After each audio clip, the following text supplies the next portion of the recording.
राम नाम सत्य है, राम नाम सत्य है, राम नाम।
तात हृदय धीरज धरहु, करहु जो अवसर आजू। उठे भरत गुर बचन सुनी, करन कहु सबु साजू।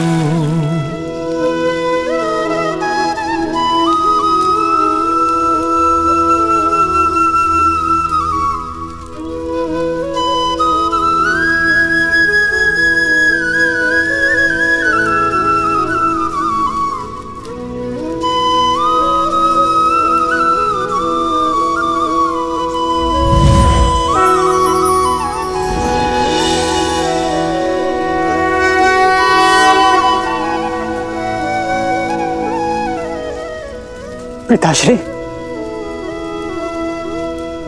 पिताश्री! भैया संभालिए अपने आप को, संभालिए अपने आप को। आयुष्मान भव पुत्रो।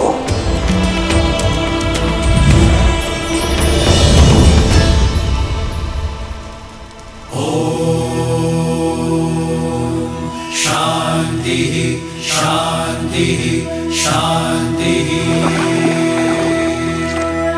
अस्तु मा सद्गमय हंसो मा ज्योतिर्गमय। शांति शांति शांति।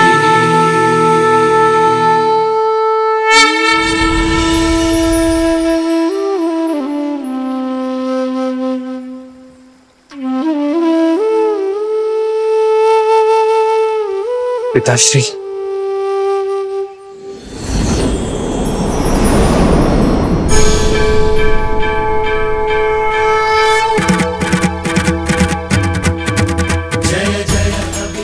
मैं प्रसन्न हुआ मनु, वर मांगो। एक ही अभिलाषा है प्रभु, आप हमारे पुत्र के रूप में जन्म लें। राम नाम सत्य है, राम नाम सत्य है प्रभु।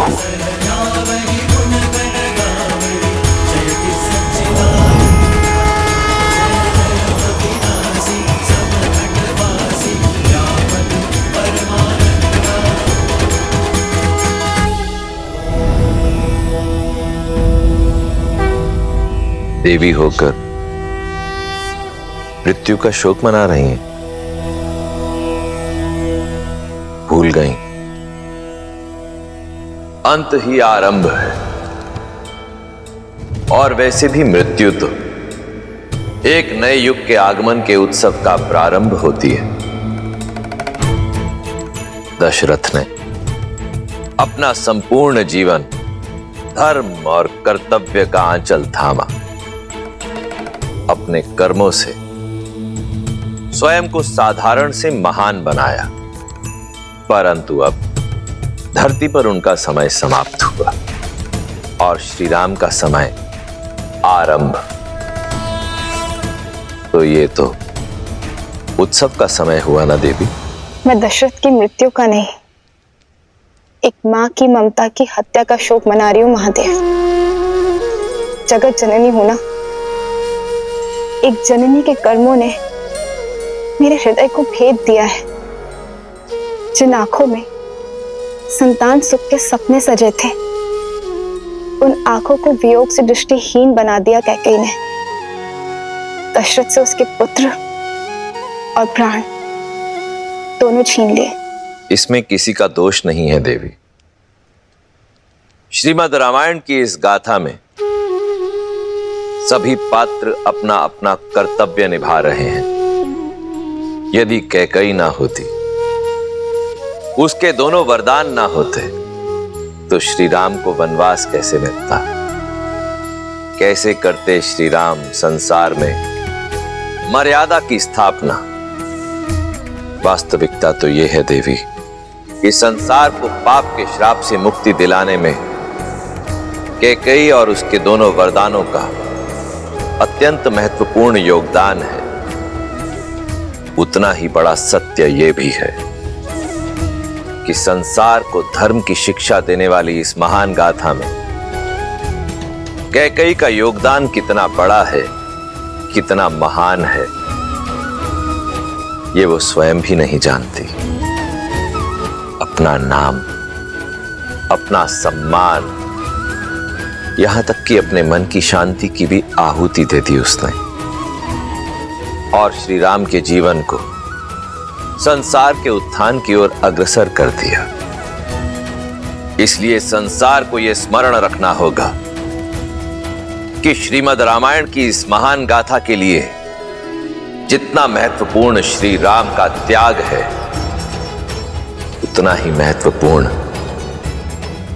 कैकेयी का स्वार्थ भी है।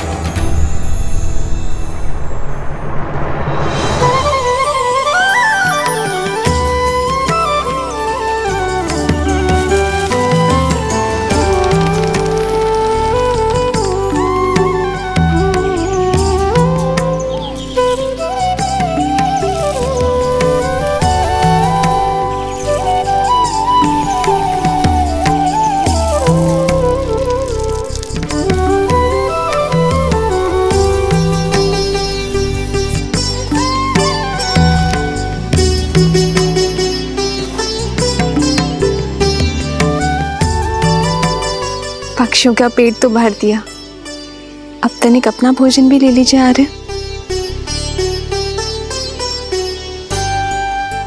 क्या देख रहे हैं आर्य? अपना सौभाग्य, जो कदाचित अयोध्या के राजमहल में कभी नहीं देख पाता। कितनी सरलता से मिथिला की राजकुमारी होने का पद, अयोध्या की युवरानी होने की प्रतिष्ठा, सब कुछ पीछे छोड़ तुम इस विषम परिस्थिति में ढल गई, एक वनवासिनी बनकर। वनवासिनी नहीं, आपकी संगीनी आर्य। आप तो मेरे प्रेम है और मेरी प्रेरणा भी। लीजिए। तुम्हारा भोजन कहाँ है सीता? पहले आप ग्रहण कीजिए, फिर मैं करूंगी। ये कैसे संभव है जब प्रेम, पद और परीक्षा एक समान है? तो फिर ये भेद क्यों सीता? बैठो। जन्म जन्म का है ये संगम, राम रतन सीता वैभव धन। एक है पौरुष, एक समर्पण, एक है रूप तो दूजा दर्पण। राम है लोचन, सीता दृष्टि, राम है बादल, सीता वृष्टि। राम सिया राम, सिया राम, सिया राम, राम सिया राम, सिया राम, राम सिया राम, सिया राम, सिया राम, राम सिया राम, सिया राम।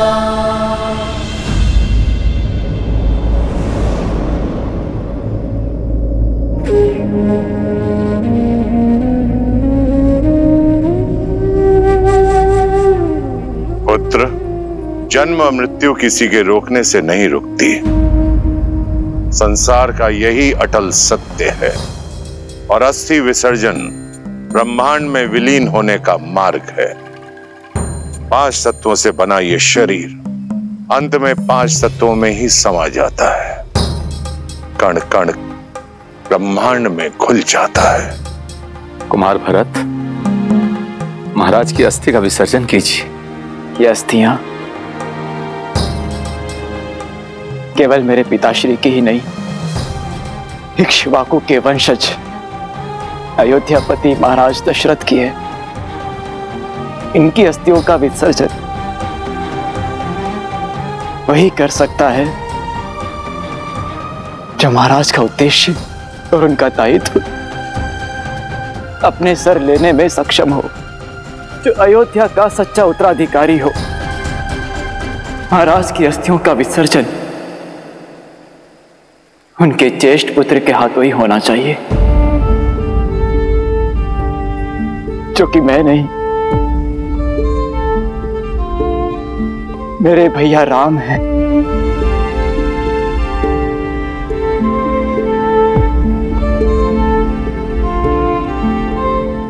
मैं रघुकुल कुमार भरत महाराज दशरथ की संतान रूपी प्रजा और उनकी पावन अस्थियों को साक्षी मानकर ये सौगंध खाता हूं कि श्री राम का ये दास वन में जाकर अपने देव तुल्य भैया राम,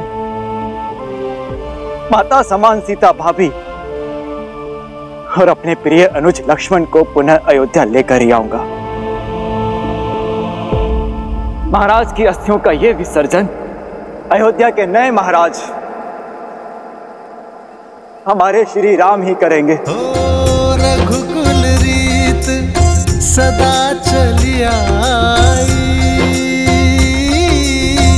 प्राण जाए पर वचन न जाए। पिछली बार आंख क्या लगी, श्री राम हमारी आंखों से ओझल ही हो गए थे, परंतु इस बार पलके तक नहीं झपकाएंगे और अपने श्री राम को वापस लेकर अवश्य आएंगे।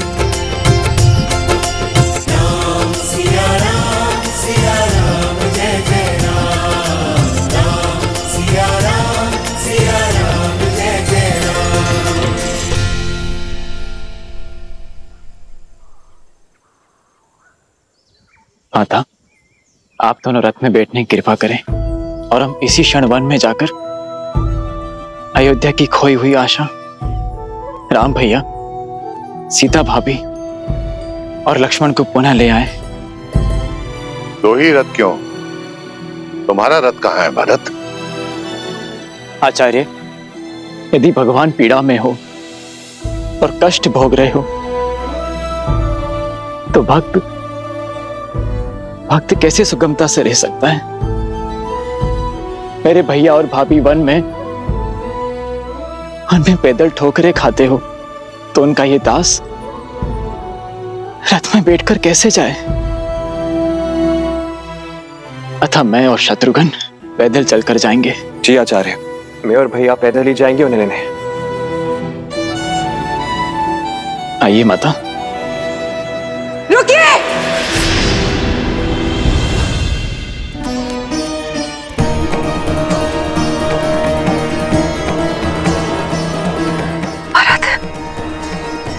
मैंने कहा था ना कि मेरे समक्ष मत आना। तुम्हारे रोकने से ना ये धर्म रुकेगा, ना कर्म और ना ही ये अयोध्या।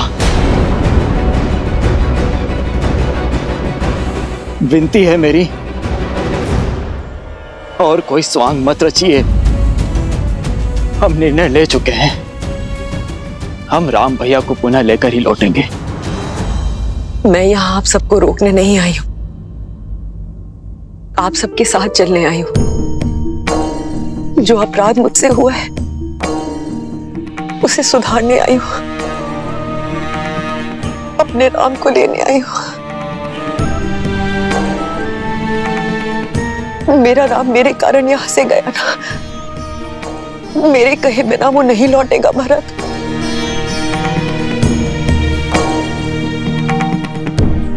अयोध्या का सौभाग्य लौट आए, इसीलिए उन्हें लेने जा रहा हूं मैं। और इस शुभ कार्य में कोई भी अशुभ छाया नहीं पड़नी चाहिए। तुम्हें अपने साथ ले जाने से मेरे राम भैया को आहत पहुंचेगी। अत्यंत प्रेम है ना सिंहासन से, तो जाओ उसी सिंहासन से लिपट के अपने आंसू बहाओ जिसके मोह में पड़कर तुमने इतना बड़ा षड्यंत्र रचा। भरत, भरत मुझे क्षमा कर दो। भरत, शत्रुघ्न, शत्रुघ्न,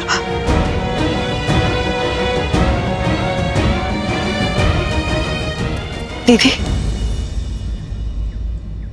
आप तो मेरा विश्वास कीजिए,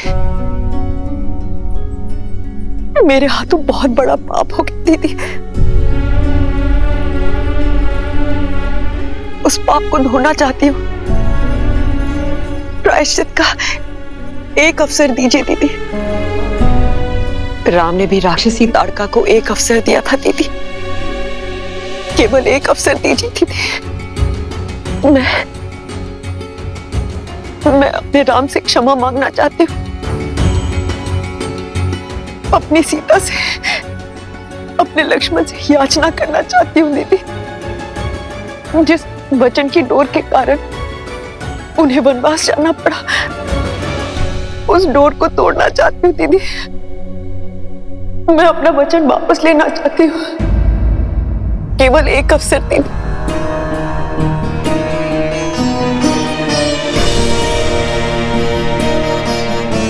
अन्यथा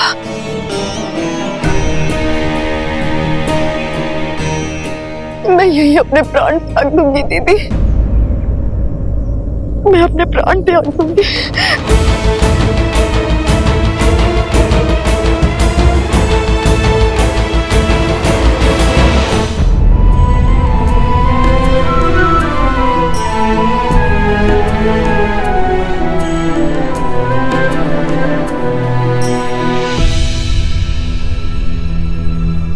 भरत,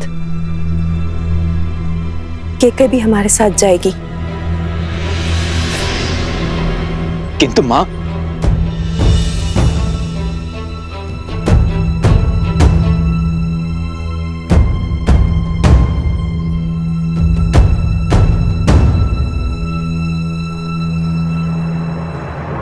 आदर्श और मर्यादा की है ये कथा महापावनम। काट मद श्री से मिला दे श्रीमद् रामायणम, श्रीमद् रामायणम, श्रीमद् रामायणम।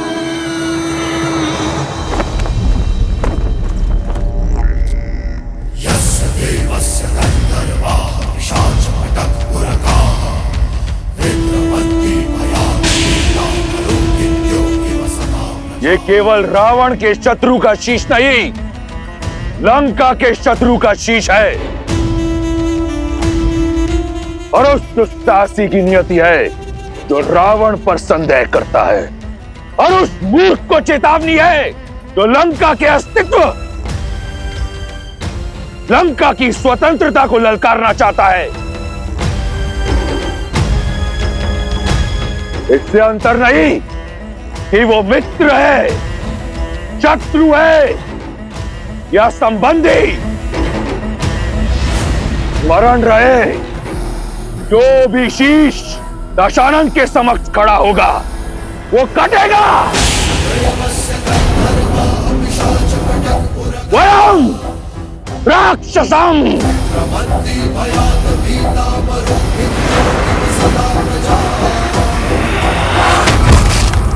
लंकेश दशानन की, लंकेश दशानन की, लंकेश दशानन की।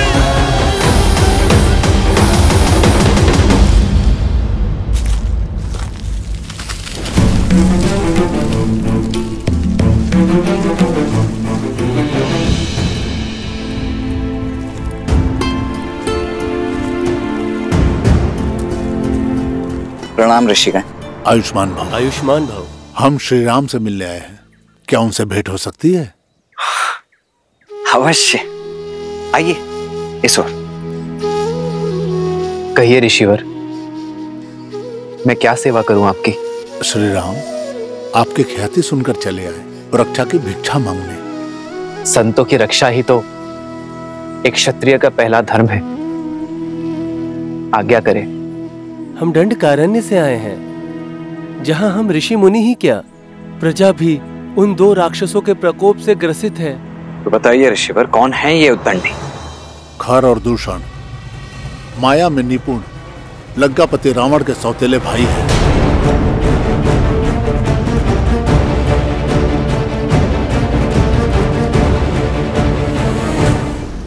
लंकापति रावण का केवल एक ही उद्देश्य है, भय और बल से संपूर्ण जगत को अपने अधीन करना।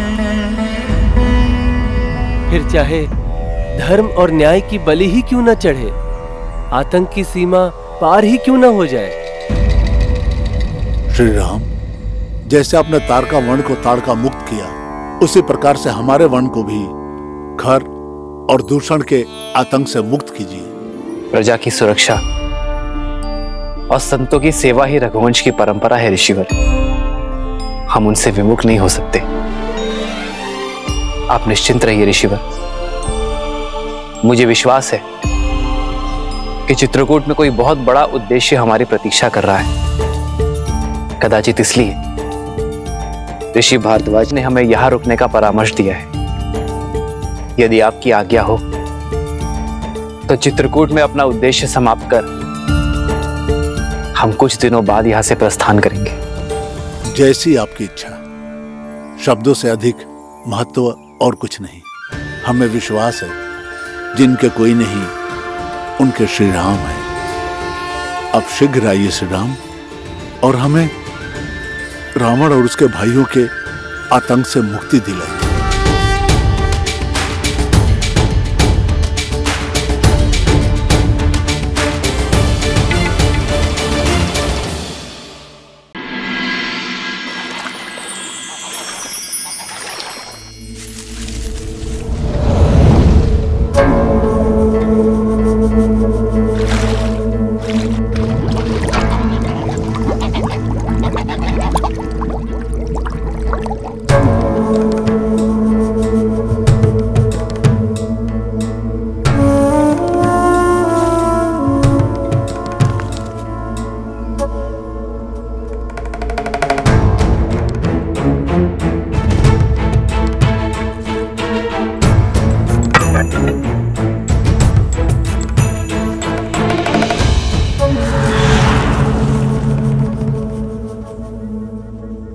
अद्भुत अलौकिक सुंदरता है इस स्त्री की, और इंद्रपुत्र होने के नाते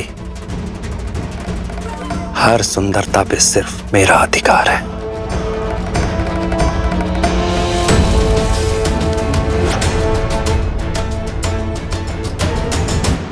सीते? हाँ। केवल हाँ? मुड़कर भी नहीं देखेंगी? पीछे मुड़कर देखने का लाभ तब है जब आप वो सामने लेकर आएंगे जो आपने अपने पीछे छिपा कर रखा है।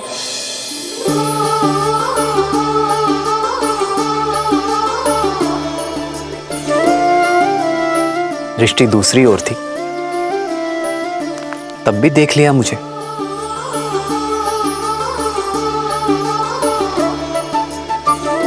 क्योंकि अपने राम को देखने के लिए सीता को दृष्टि की आवश्यकता नहीं है। जन्म जन्म का है ये संगम, राम रतन सीता वैभव धन।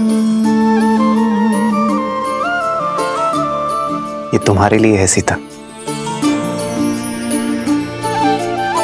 पुष्प सुंदर है, और जिस प्रेम से आपने इन्हें गूंथा है, अब ये दिव्य हो गए हैं।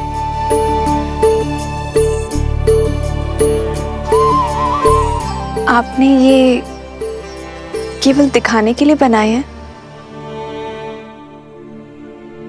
तो स्वयं लगा दीजिए।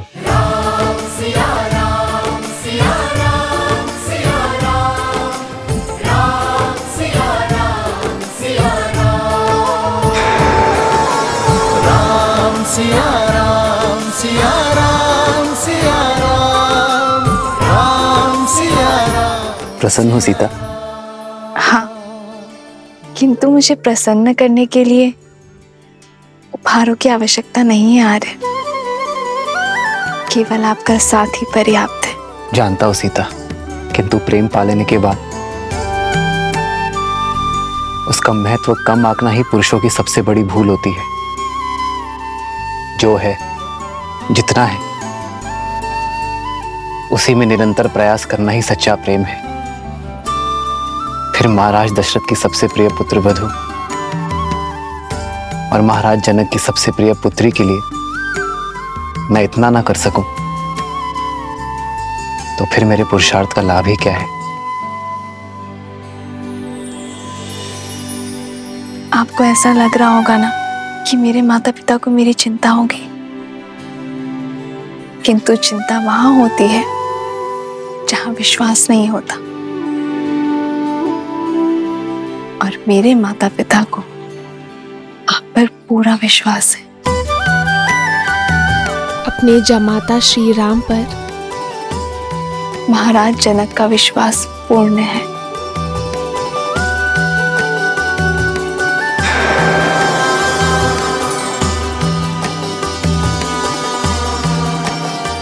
सिया राम सिया राम सिया राम सिया राम।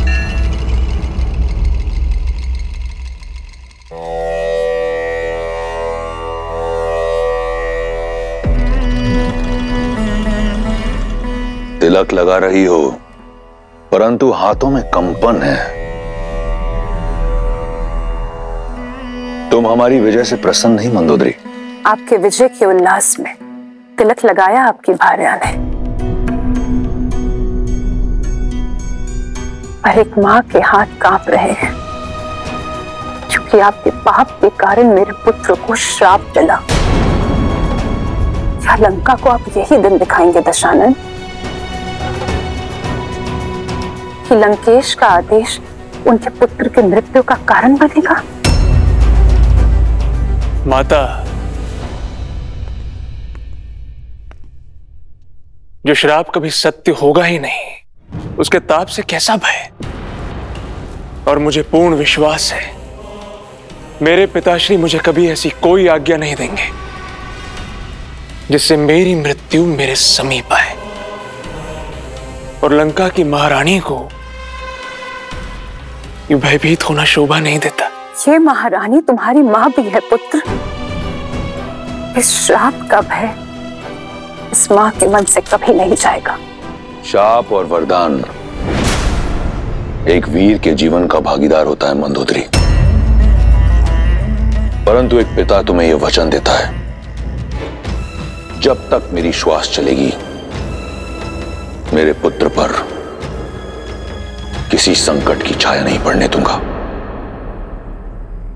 पाप और श्राप अपने परिणाम तक पहुंचने का मार्ग प्रशस्त कर ही लेते हैं लंकेश। पाप और पुण्य की परिभाषा इतनी सरल नहीं। तुम्हारी मां के मन से यह भय दूर करने का केवल एक ही मार्ग है मेघनाथ। जाओ, तप करके ब्रह्मदेव का आशीष पाओ और उनसे माया युद्ध का आशीष पाओ। एक बार तुम माया युद्ध में सिद्धस्त हो गए तो कोई शाप तुम्हें हानि नहीं पहुंचा पाएगा। जो आज्ञा पिताश्री। लंका की समृद्धि अमर रहे। आशीर्वाद दीजिए। यशस्वी भव।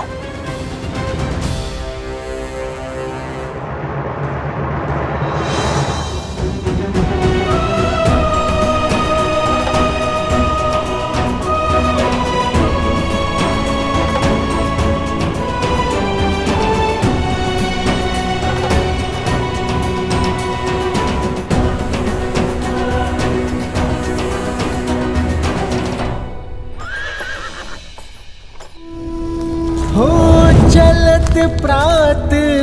सखी निर्णयुनी के भरतु प्राण प्रिय भेष बही के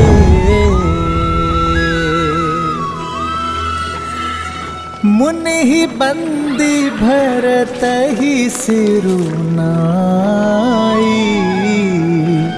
चल सकल घर विदा कराई।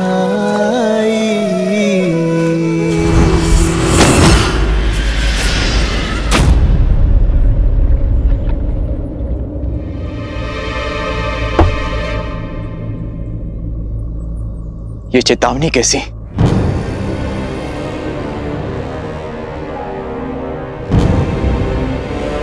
अयोध्या की सीमा लांघकर हम निषाद राज गुहा की सीमा में प्रवेश कर चुके हैं।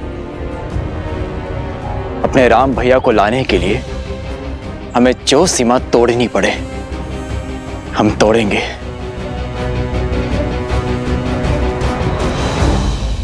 निषाद राज गुहा हमारे मित्र हैं। ऋणी है अयोध्या निषाद राज की, जिन्होंने कुमार राम की हर संभव सहायता की है। फिर तो हमारे मित्र हुए और पूजनीय भी। मैं अभी उनसे मिलकर उनकी सीमा पार करने की अनुमति लेकर आता हूं।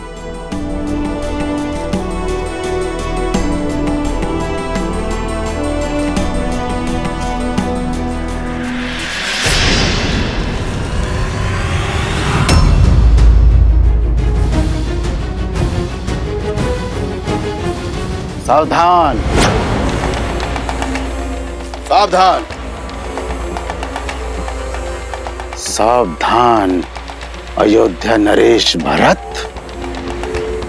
निषाद राज की सीमा पार करके श्री राम के लिए संकट नहीं बनने देंगे हम तुमको। आप अनुचित समझ रहे हैं निषाद राज। मैं तो बस आपसे। हम उचित समझ रहे हैं। देव तुल्य श्री राम को अयोध्या महल से निकलवा बनवासी बन के भी तृप्त नहीं हुई तुम्हारी आत्मा, जो यहाँ इस सेना को लेके आक्रमण करने चले आए। एक पग भी आगे नहीं बढ़ाइएगा। हम जानत हैं कि श्री राम तक तुम्हारा पहुंचना हट होगा, और ये भी माने था कि युद्ध का ललकार होगा। हम संख्या में कम हैं, परंतु ये युद्ध के बाद अयोध्या बरसों तक पछताएगी।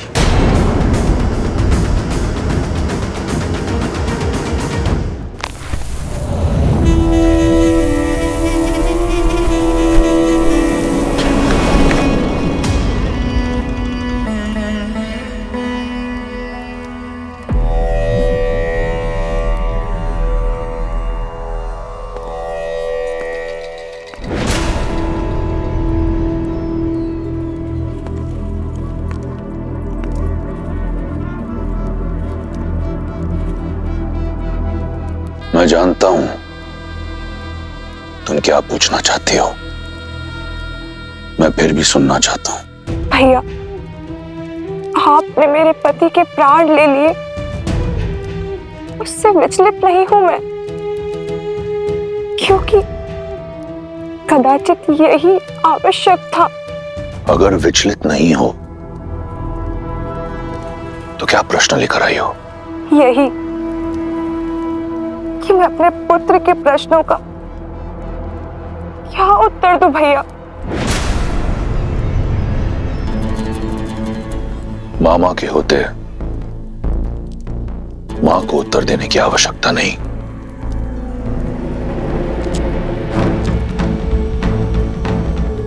मेरे प्रिय भांजे, तुम्हें पता है इस संसार को लगता है कि तुम्हारे मामा के सीने में हृदय है ही नहीं।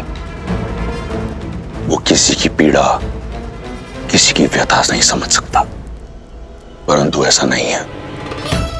एक राजा बनना सरल नहीं है पुत्र। एक राजा के लिए उसका राज्य, उसकी प्रजा का हित, प्रजा की सुरक्षा सर्वोपरि होती है। मैंने जो किया वो किसी द्वेष से नहीं किया। मैं केवल अपना राजधर्म निभा रहा था। समझ रहे हो ना? भैया, मेरे मन में आपके लिए केवल प्रेम और सम्मान है। जानता हूं, और तुम भी जान लो, मेरी बहन और मेरे भांजे को सदैव लंकेश की सुरक्षा मिलेगी। परंतु अगर ये यहां रहा तो अपने पिता के प्रारब्ध को कभी भुला नहीं पाएगा।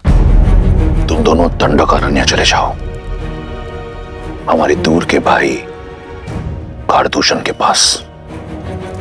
स्थान और परिस्थिति बदलेगी तो तुम्हारे और शंभू कुमार के लिए विद्युत जीवा को बुलाना थोड़ा सरल हो जाएगा।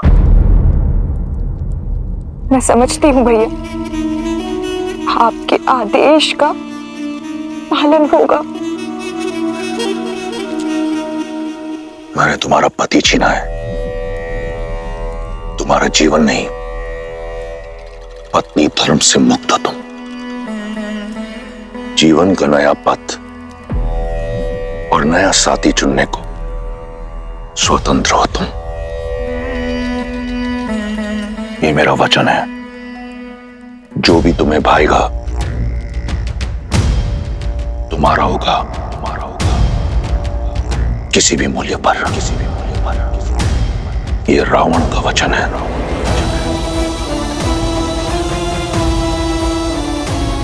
धन्यवाद भैया।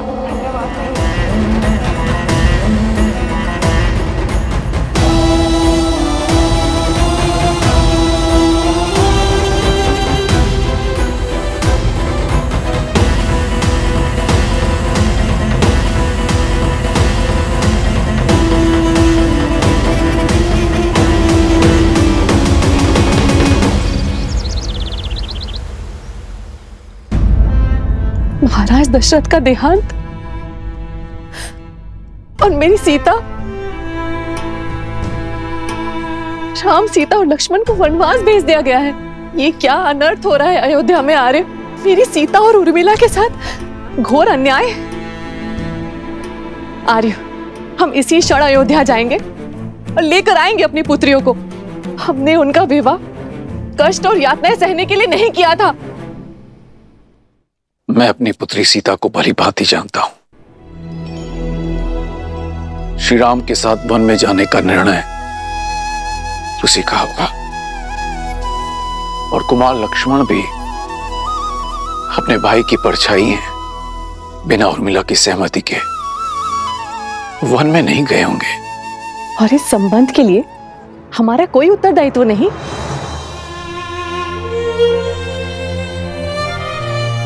माता पिता को अपनी पुत्री के वैवाहिक जीवन में हस्तक्षेप नहीं करना चाहिए सुनैना, जब तक वो दोनों हमसे अपना परामर्श न मांगे। और राम और सीता का संबंध तो स्वयं महादेव ने चुना है, और मुझे पूर्ण विश्वास है कि राम सीता का हर परिस्थिति में साथ देंगे। और यदि उन्हें कोई पीड़ा होती, कोई समस्या होती, तो वो हमसे हमारी सहायता अवश्य मांगते। माना कि राम और सीता ने हमसे कोई सहायता या परामर्श नहीं मांगा, परंतु कुमार भरत भी तो हमारे जमाता है ना। और उनका ये पत्र, ये संकेत है कि वो हमारी मंत्रणा चाहते हैं। क्या आपको अब भी यही लगता है आर्य कि हमें नहीं जाना चाहिए?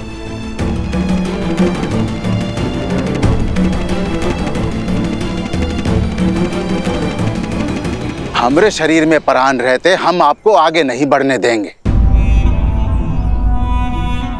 आपका लगाया हुआ हर लांछन, हर अपराध उचित है। मुझ पापी के कारण ही मेरे भैया राम को ये सब कष्ट भोगने पड़ रहे हैं। मेरे प्राण ले लीजिए, किंतु मुझे अयोध्या नरेश मत कहिए। इससे मेरे श्री राम का अपमान होगा, क्योंकि वो सिंहासन केवल उनका है। ये भरत अपने भैया का केवल दास है। आपको मेरे प्राण लेना है तो मेरे भैया से भेंट करने के बाद ले लेना, क्योंकि ये जो भरत आपके सामने खड़ा है ये केवल देह मात्र है, आत्मा तो वनवास जा चुकी है। कृपया मुझे उनसे मिल लेने दीजिए, उनसे मिलना मेरे लिए अत्यंत आवश्यक है। मुझे आगे जाने दीजिए, उनसे मिलने दीजिए।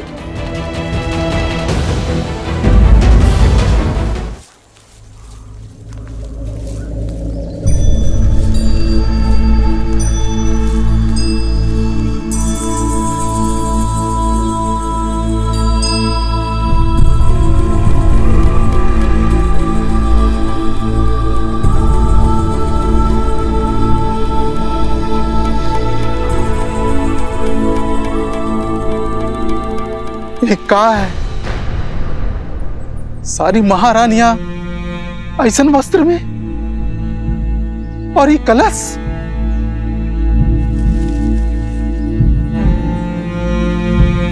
अपने धर्मात्मा पिता महाराज दशरथ की चिता को अग्नि देकर आ रहा हूं। उनकी पावन अस्थियां अपने साथ लेकर जा रहा हूं ताकि उनके ज्येष्ठ पुत्र मेरे राम भैया उनकी अस्थियों का विसर्जन कर सके। श्री राम को कष्ट पहुंचाना, ऐसा विचार मैं स्वप्न में भी नहीं कर सकता।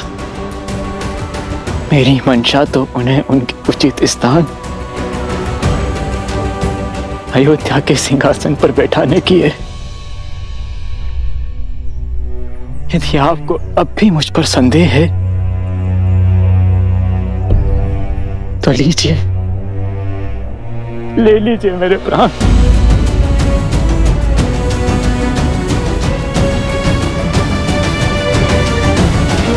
क्षमा प्रार्थी हूं आपकी मंशा पर संदेह किए। क्षमा।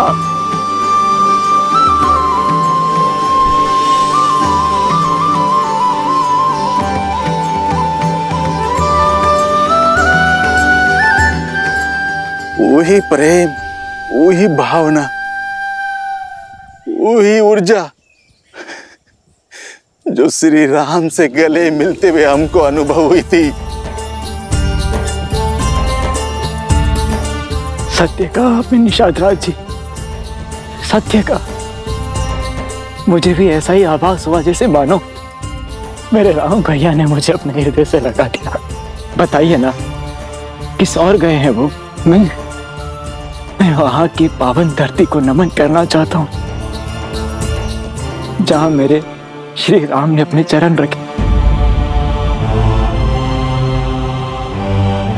किस और गए? हम आपकी भावना का आदर करत हैं, पर हम श्री राम के दास हैं, उनकी आज्ञा नहीं टाल सकत। वो बोले कि अयोध्या की सीमाओं को मेरे मित्र निषाद राज की निगरानी की आवश्यकता होगी। हमारे मार्ग के बारे में किसी से कुछ मत कहिएगा, किसी को हमारे पीछे मत आने दीजिएगा।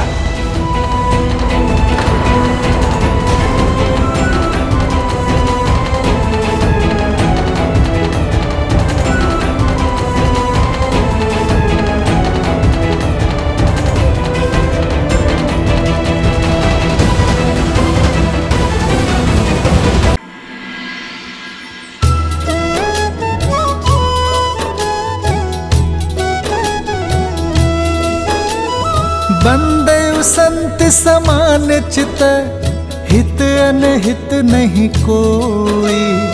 अंजलि गत शुभ सुमन जिनी, सम सुगंध कर दोई।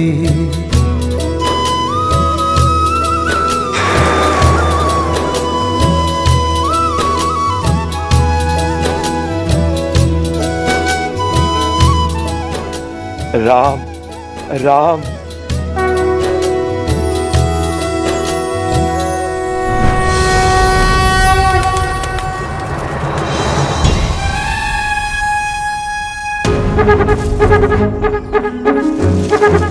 यही सही समय अपनी इच्छा को पूरा करने का। एक बार बस इस सुंदरी को स्पर्श कर लूं, फिर मेरी इच्छा भी पूरी हो जाएगी और किसी को ज्ञात भी नहीं होगा।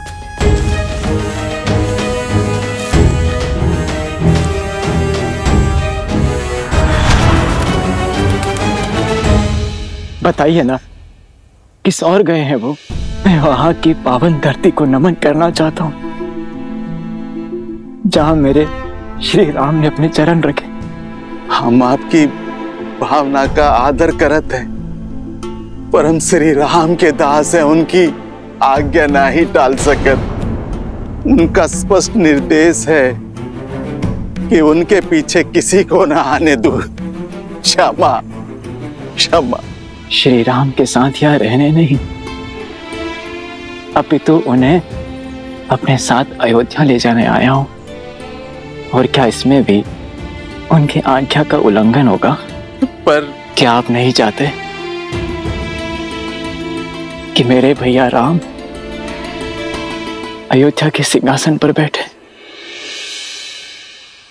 ना ही मेरे मन में कोई खोट है और ना ही मेरे वहां जाने से उनकी आज्ञा भंग होगी।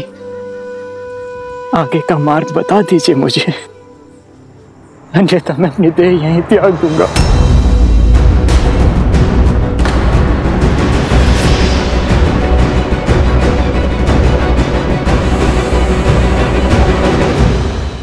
हम उनको रोकने का बहुत प्रयास किया, किंतु श्री राम अपने वचन के इतने दृढ़ की हमारे गांव में भी पग धरने से मना कर दिए।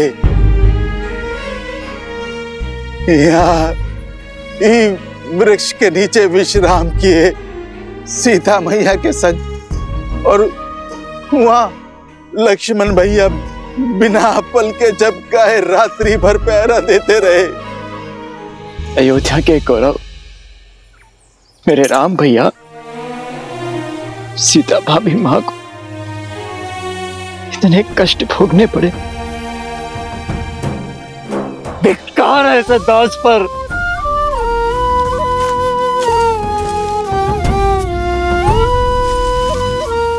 अवश्य ही मेरी राम भक्ति में कोई खोट रहा होगा, जो अपने भैया पर होते कष्ट को आभास न कर पाया।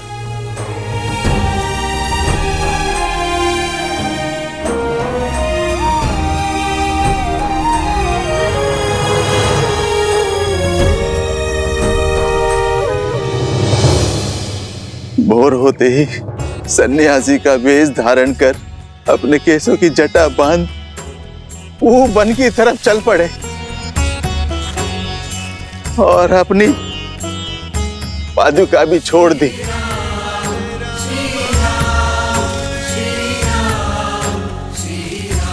कहा कि एक वनवासी के लिए अब इस पादुका की आवश्यकता नहीं।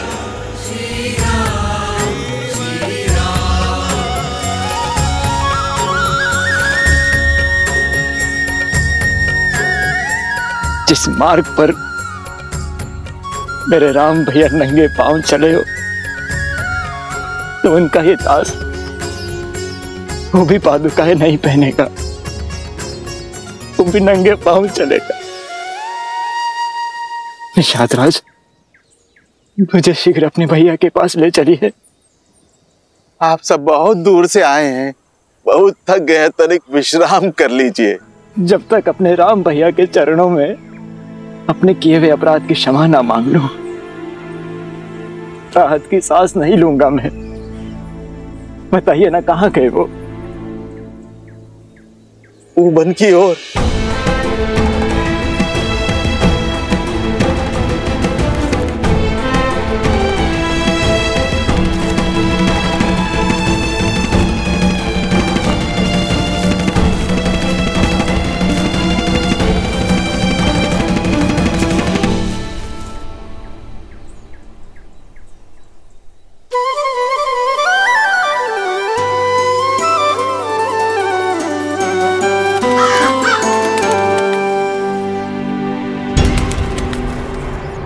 भुजंडी जी।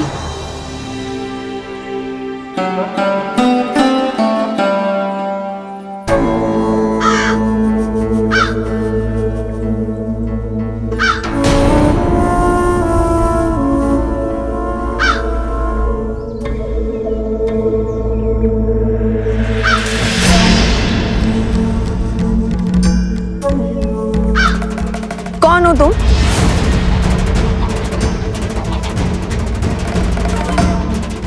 इसी क्षण अपने मूल स्वरूप में आओ, अन्यथा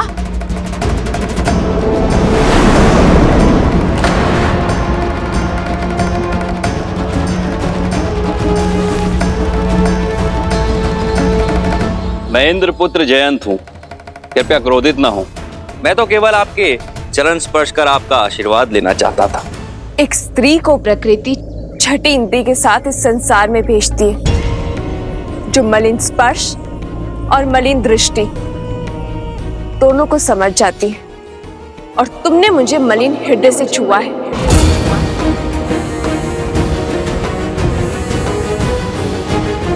मेरी दृष्टि और भावनाओं पर प्रश्न उठाने का क्या अधिकार है आपको? स्वर साध के बात करो जयंत। क्यों? रूपवती है तो क्या किसी पर भी लांछन लगाएंगी? वनवासी होकर इतना साहस, इंद्रपुत्र जयंत को धमका रहे हो।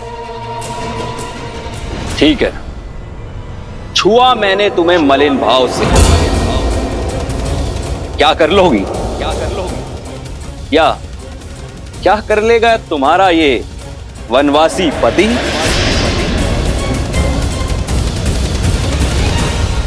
जितना बड़ा पद उतना ही बड़ा तट। पर मैं तुम्हें एक अवसर देता हूं जयंत, अभी इसी क्षण सीता से क्षमा मांगो। और जो ना मांगू तो? कौन है यहां पर जो मुझे दंडित करेगा? राजपाट छिन गया, वन वन यूं तपस्वियों की तरह भटक रहे हो, लेकिन अभिमान ज्यों का त्यों। देवराज इंद्र के पुत्र से उलझने की चेष्टा कर रहे हो।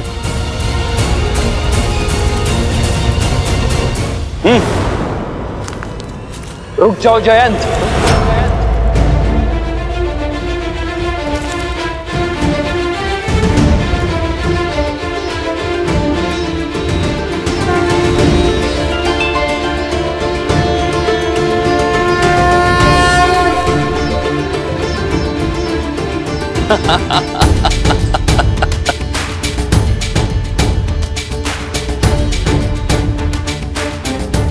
अब इस छोटे से तिनके से प्रहार करोगे मुझ पर?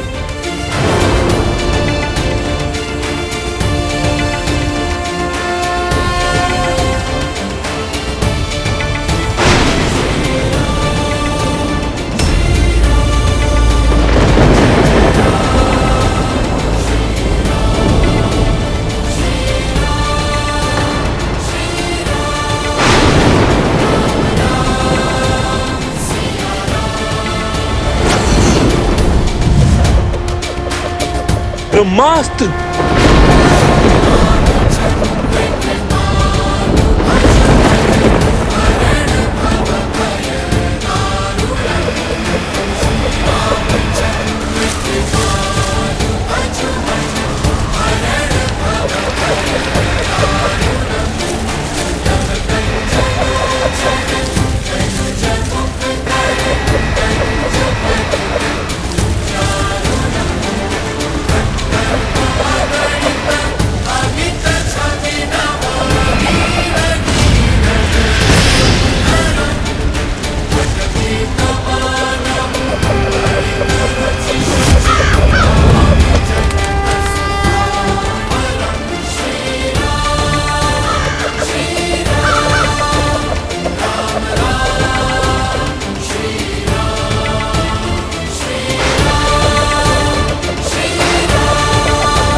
श्री राम रक्षा करो श्री राम, भूल हुई, क्षमा कर दो श्री राम। रक्षा कीजिए प्रभु, मेरी रक्षा कीजिए। काम ने मेरी बुद्धि भ्रष्ट कर दी थी। माता मेरी रक्षा कीजिए, भविष्य में ऐसी भूल कभी नहीं होगी। मैं पर स्त्री को अपनी माँ का आदर दूंगा। मेरे प्राणों की रक्षा कीजिए। युग चाहे कोई भी हो, समय चाहे जैसा भी हो, एक स्त्री की गरिमा भंग करना सदा ही महापाप की श्रेणी में आता है जयंत। यदि एक निर्धन की लज्जा पर प्रहार करोगे, उसे सताओगे, तो एक तिनका भी ब्रह्मास्त्र बनकर लगेगा तुम्हें। कुछ अपराधों के लिए क्षमा नहीं, सीख देनी पड़ती है। एक स्त्री का शील भंग करने के दंड से तो स्वयं तुम्हारे पिताश्री भी ना बच सके और सहस्त्र घाव लेकर घूम रहे हैं, तो तुम कैसे बचोगे? तुमने मुझसे क्षमा मांगी, इसलिए मैं तुम्हारे प्राण नहीं हरूंगा। किंतु जिस वासना भरी दृष्टि से तुमने मेरी सीता को देखा है, जिस काम और आतुर विचारों से तुमने उसे छुआ है, उसका दंड तुम्हें अवश्य मिलेगा।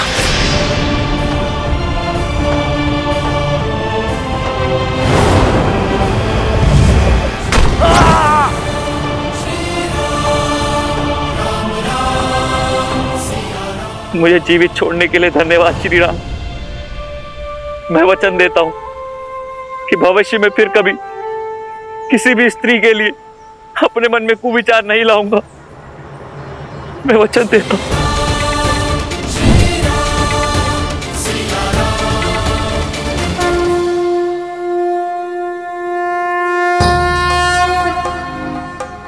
मार्ग दिखाइए ऋषिवर। भरत, तुम क्यों राम के कर्तव्य पथ का कांटा बनना चाहते हो? राम तो संसार के हैं, उन्हें क्यों अयोध्या तक सीमित करना चाहते हो? ये आप क्या कह रहे हैं ऋषिवर? भैया के लिए कांटा तो मैं बन गया उनके आनंदमय जीवन का। यदि मेरा प्रेम निश्चल है,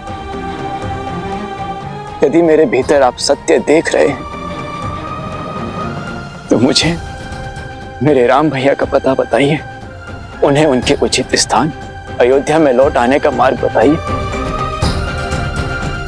अन्यथा मेरे जीवन का कोई अर्थ नहीं है। मार्गदर्शन दीजिए। अद्भुत है तुम्हारा समर्पण, तुम्हारा प्रेम, जिसे संसार कालांतर तक स्मरण रखेगा। राम लौटेंगे या नहीं, ये वो निश्चित करेंगे, लेकिन उन तक पहुंचने का मार्ग मैं तुम्हें बता देता हूं। सुमत जी, निषाद राज जी, आप दोनों दो टुकड़े लेकर अलग अलग मार्ग से चित्रकूट के प्रस्थान करें और मैं प्रजा और परिवार के साथ आगे बढ़ता हूं।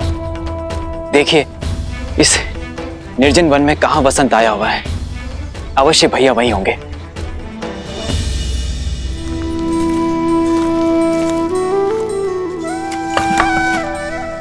ईंधन के लिए लकड़ियां ले आया हूं माता। अब मेरा विचार है कि इन लकड़ियों को हम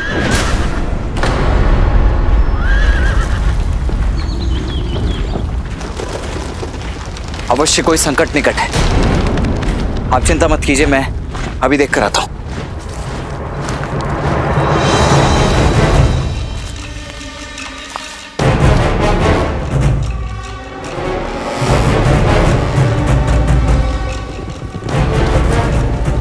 अयोध्या का सैन्य दल। भैया सावधान! शस्त्र उठाइए भैया, इस समय ध्यान करने का नहीं, बाण संधान करने का है। क्या हुआ लक्ष्मण, इतने विचलित क्यों हो तुम? क्योंकि दुस्वप्न सत्य होने जा रहा है भैया, परंतु मैं उसे इस बार सफल होने नहीं दूंगा। बस आपको मेरी सौगंध है, आप मध्य में मत आइएगा।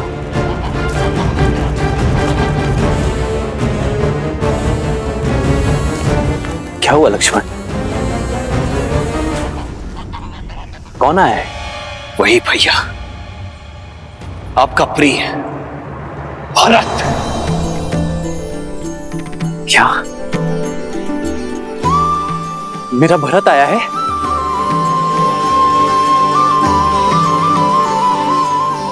भरत? अवश्य गुहा का हृदय जीत लिया होगा मेरे भरत ने।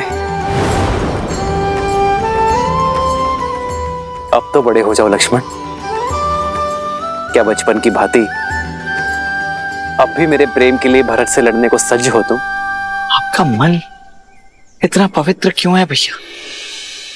देखिए भैया, देखिए, आपका प्रिय भरत अकेले नहीं आ रहा है, अपने साथ संपूर्ण सैन्य दल को लेकर आ रहा है।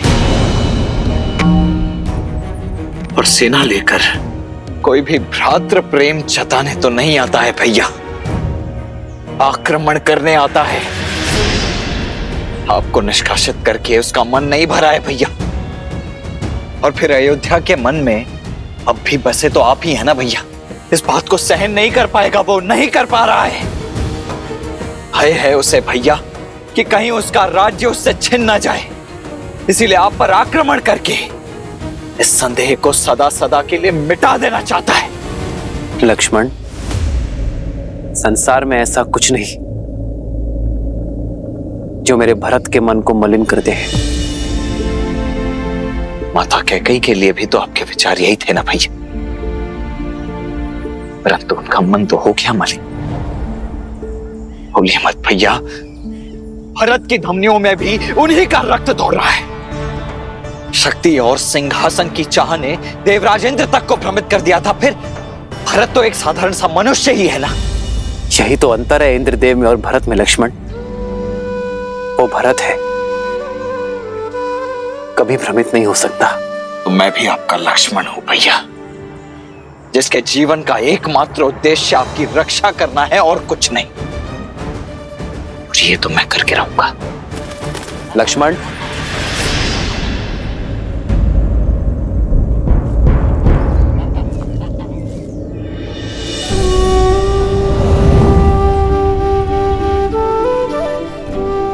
तुम्हारे सामर्थ्य पर तनिक भी संदेह नहीं है मुझे लक्ष्मण, किंतु आवेश में आकर बिना उचित अनुचित का भेद जाने यदि तुमने भरत के प्राण ले लिए तो क्या उसे पुनः जीवित कर पाओगे तुम? आंखों देखी स्थिति झूठ नहीं होती है भैया। सत्य दृष्टि और श्रवण से परे होता है लक्ष्मण।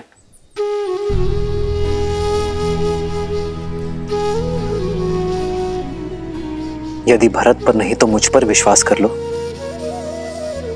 भरत के मन में केवल निश्चल प्रेम वास करता है लक्ष्मण, और कुछ नहीं।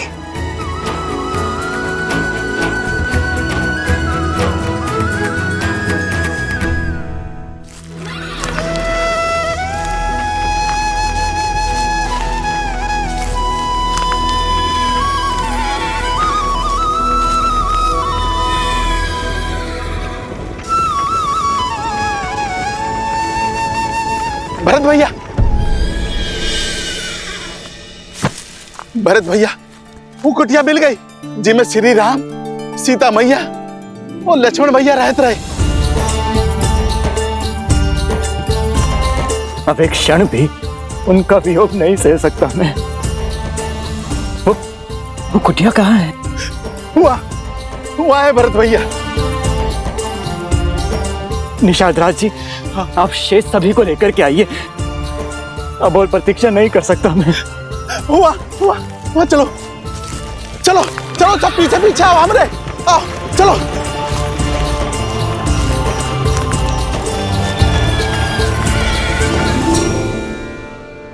आओ लक्ष्मण भैया, भाभी माँ, आप ही समझाइए ना भैया को।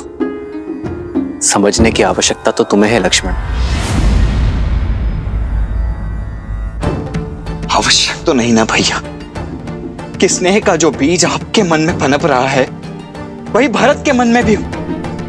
यदि उसका ध्येय युद्ध हुआ तो करने दो। भरत हमारा महाराज है और राजा पर अस्त्र उठाना अधर्म है। तो यह अधर्म करने के लिए भी सज्ज हूं मैं भैया। यदि भरत शत्रु बनकर आया ना, तो आपकी सुरक्षा में उस पर शस्त्र उठाने के लिए तनिक भी संकोच नहीं करूंगा मैं भैया। लक्ष्मण,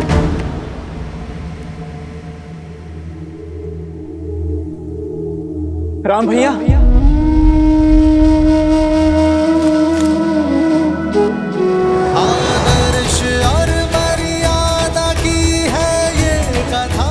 भरत, राम भैया,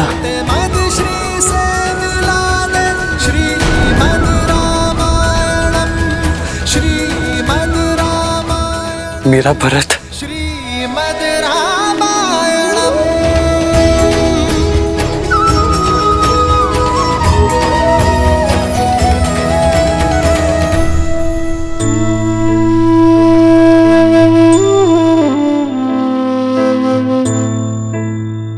हमारा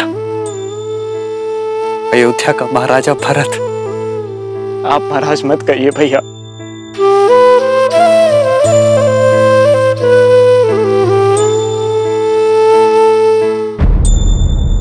मैं तो आपका एक तुच्छ दास हूँ, अपराधी हूँ मैं आपका। दंडित होने आया हूँ आपसे। जो दंड देना है भैया मुझे दीजिए, मुझे दंड दीजिए भैया। उठो भरत। हृदय में बसने वाले चरणों में नहीं बैठा करते।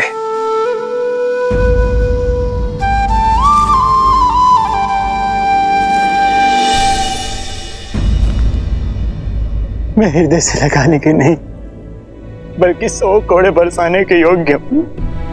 अपराधी हूं मैं आपका। मुझ पापी के कारण आपको इतनी वेदना भोगनी पड़ी।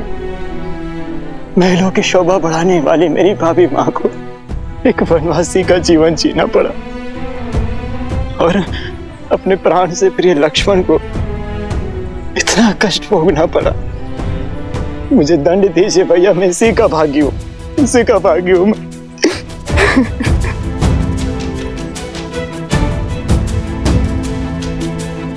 भरत भैया, बचपन से आपने सदैव मुझे अपने साथ रखा, कभी मुझे अकेला नहीं छोड़ा।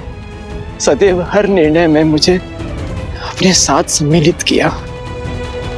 एक वृक्ष बनकर मुझे सदैव अपनी छाया में रखा।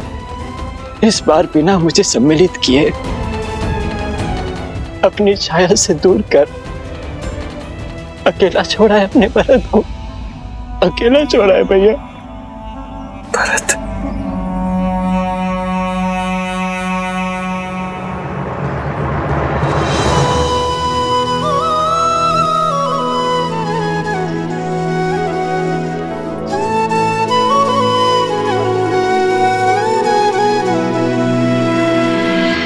देखी भरत भावुक रघुराई, बरात मिलन की घड़ी है आई।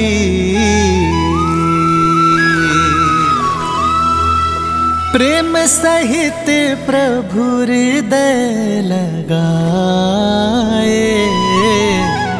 दृश्य मनोरम मन हर्षाए।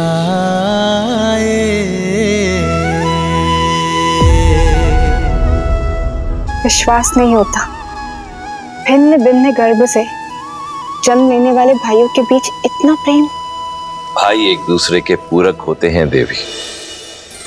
जैसे नारायण अपने शेषनाग के बिना, अपने सुदर्शन चक्र के बिना, अपने शंख के बिना अधूरे हैं, उसी प्रकार नारायण रूपी श्री राम भी अपने शेषनाग रूपी लक्ष्मण के बिना, सुदर्शन रूपी शत्रुघ्न के बिना, शंख रूपी भरत के बिना अधूरे हैं।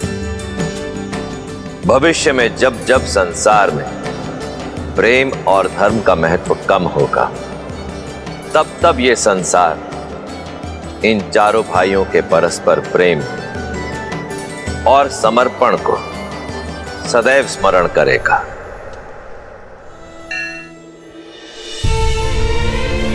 मां, कितना अभागा हूं मैं। मां शब्द कह तो दिया, किंतु संकट की घड़ी में अपना पुत्र धर्म नहीं निभा पाया। मुझे तो नर्क में भी स्थान नहीं मिलेगा माता। ऐसे अशुभ शब्द ना कहो भरत। अशुभ तो आपके साथ हुआ है माता। अपराधी हूं मैं आपका, पापी हूं मैं। लक्ष्मण, लक्ष्मण तुम्हारा भी अपराधी हूं मैं, पापी हूं मैं। तुम ही दंड दो मुझे। उठाओ ये धनुष और चला दो बाण मुझ पर।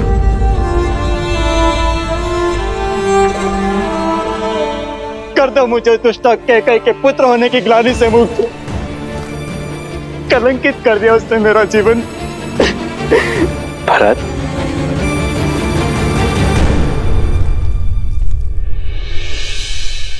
मेरी माता कैकई के लिए अपशब्द मत कहना।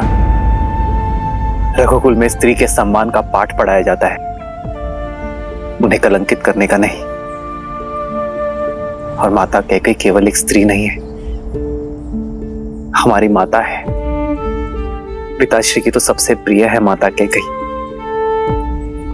सोचो भरत, जब पिताश्री को ज्ञात होगा कि तुम्हारे विचार ऐसे हैं तो कितना कष्ट होगा उन्हें।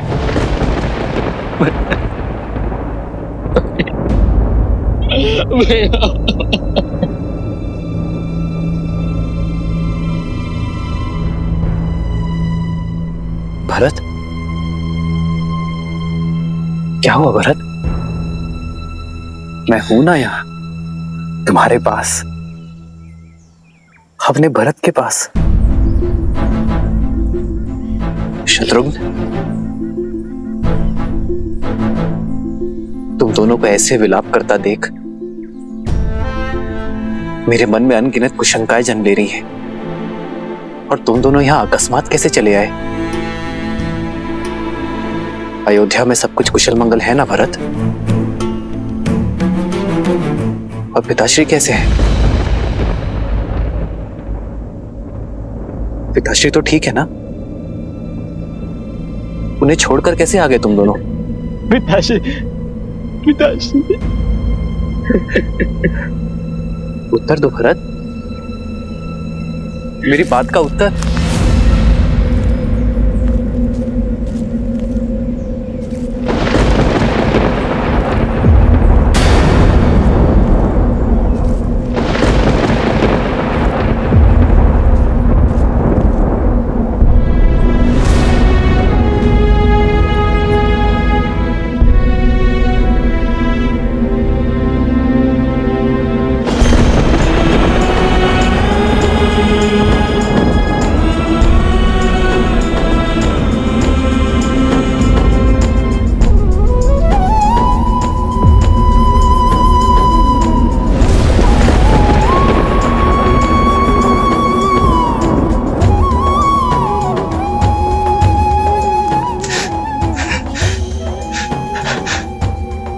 हमारा हाथ हो गए भैया।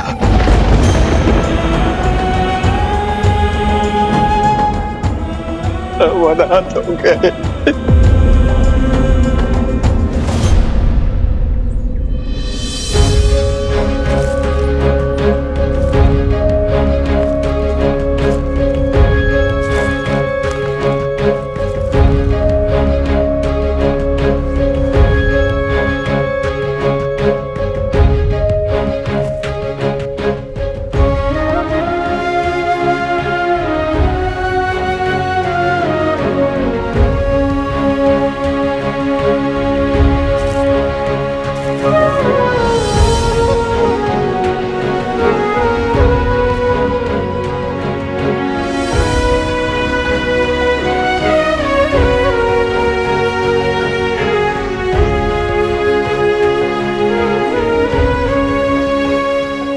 मां, पिताश्री के जाने के बाद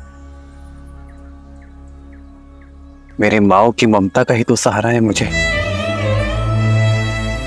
यदि आप टूट गई मां, तो इस राम को कौन संभालेगा?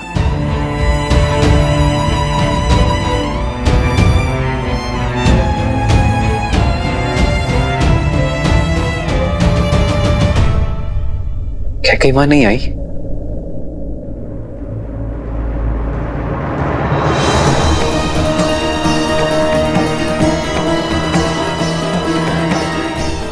मां,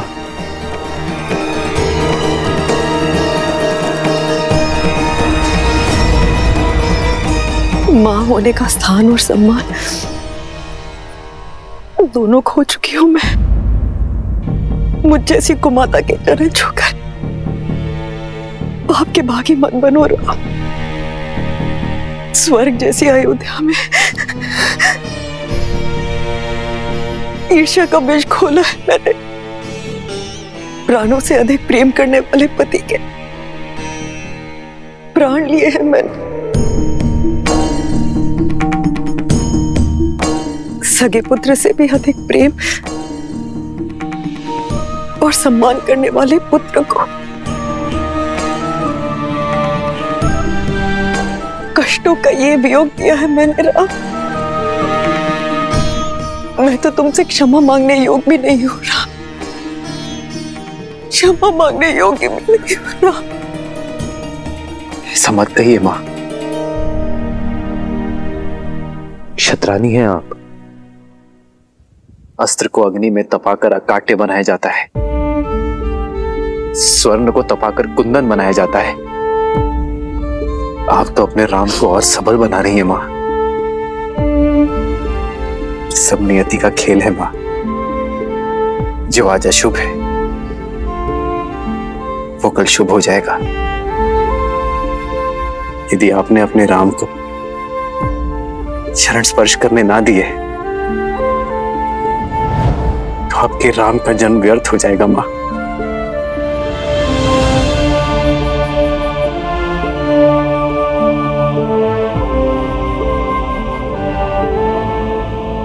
इस जन्म में तो मेरे पाप के दंड असीमित है राम।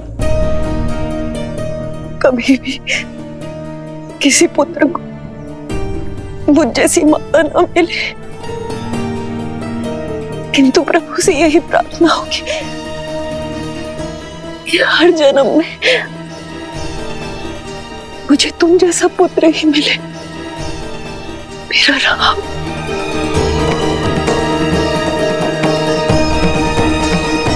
राम,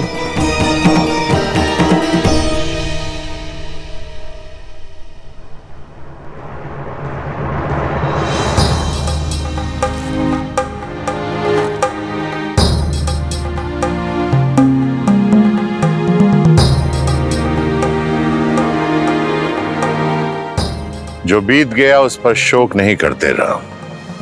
शोक जितना बड़ा है उससे कहीं बड़ा दायित्व भी है।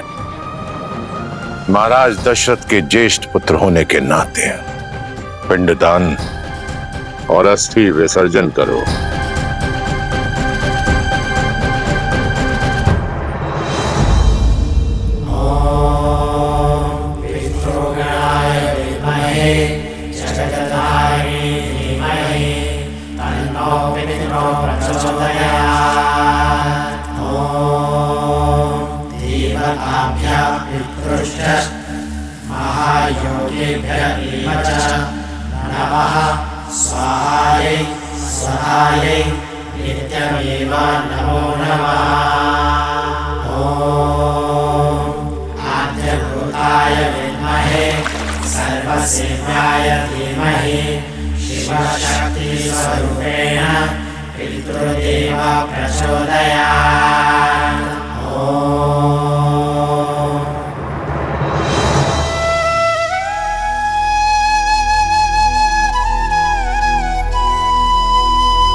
अपना ध्यान रखना। जी पिताश्री, मैं अपना और अपने भाइयों का ध्यान रखूंगा।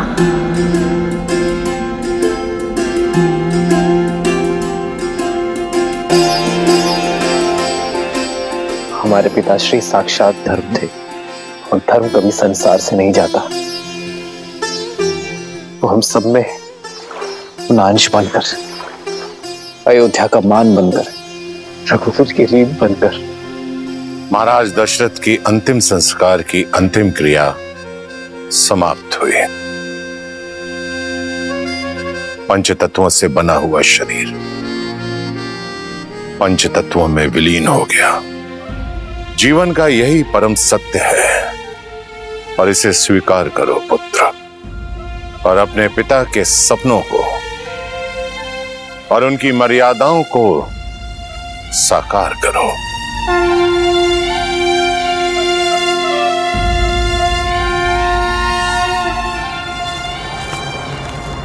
प्रणाम आचार्य, प्रणाम श्री राम। मिथिला नरेश, महाराज जनक पधार चुके हैं।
महाराज दशरथ के ध्यान से जितनी विचलित अयोध्या है, उतनी ही शोकाकुल मिथिला भी। महाराज की धर्मपरायणता, उनका शौर्य, उनकी नीतिबद्धता युगों युगों तक स्मरण की जाएगी। अयोध्या और मिथिला को गौरवान्वित करेगी।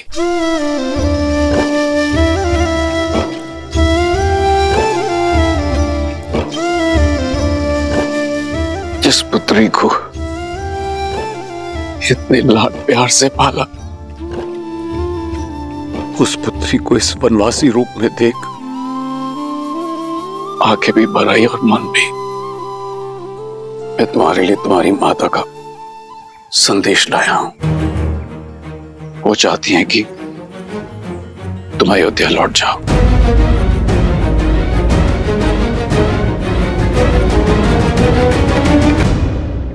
तुम्हारी माता चाहती हैं कि तुम अयोध्या लौट जाओ और वहां अपनी बहनों के साथ महल में रहो, यहां वन में नहीं।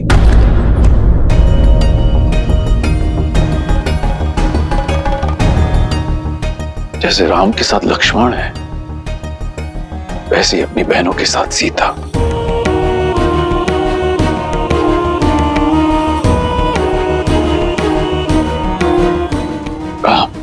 माता सुनैना ने आपसे प्रार्थना की है। महाराज जनक, मेरे साथ वन का कष्ट भोगना सीता की अपनी इच्छा थी और मैं उस इच्छा का सम्मान करता हूं। किंतु आज यदि सीता अयोध्या लौटना चाहे तो मैं उस इच्छा का भी उतना ही मान रखूंगा।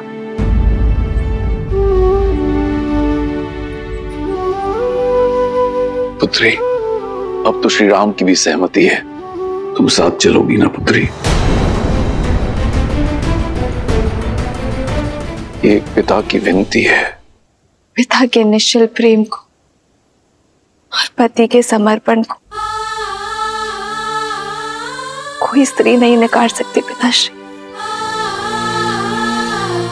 परंतु क्षमा चाहती हूँ पिताश्री। माता से कहिएगा, यदि ये प्रस्ताव जानकी के सामने आता तो उनकी पुत्री कभी मना नहीं करती, किंतु ये प्रस्ताव श्री राम की धर्मपत्नी अयोध्या की कुलवधू के सामने आया है, जिसका धर्म कहता है कि इस विषय में श्री राम का आदेश भी ना मानो।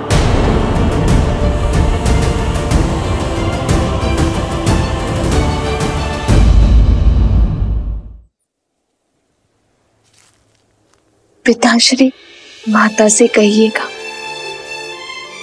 कि अग्नि साक्षी बने हैं हम, और ये बंधन इस संसार के किसी भी कष्ट से नहीं कटेगा।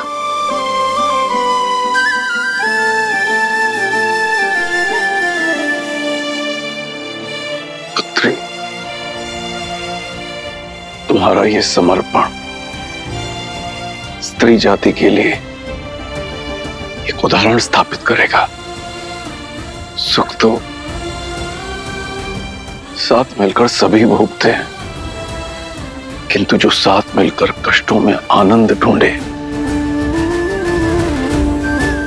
वही सच्चे दंपति हैं।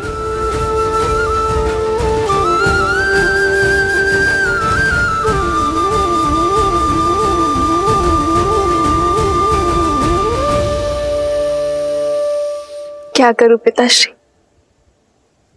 आपने संस्कार ही मुझे ऐसे दिए हैं। आपके संस्कारों का अंकुर ही तो मेरे व्यक्तित्व का वृक्ष है पिताश्री।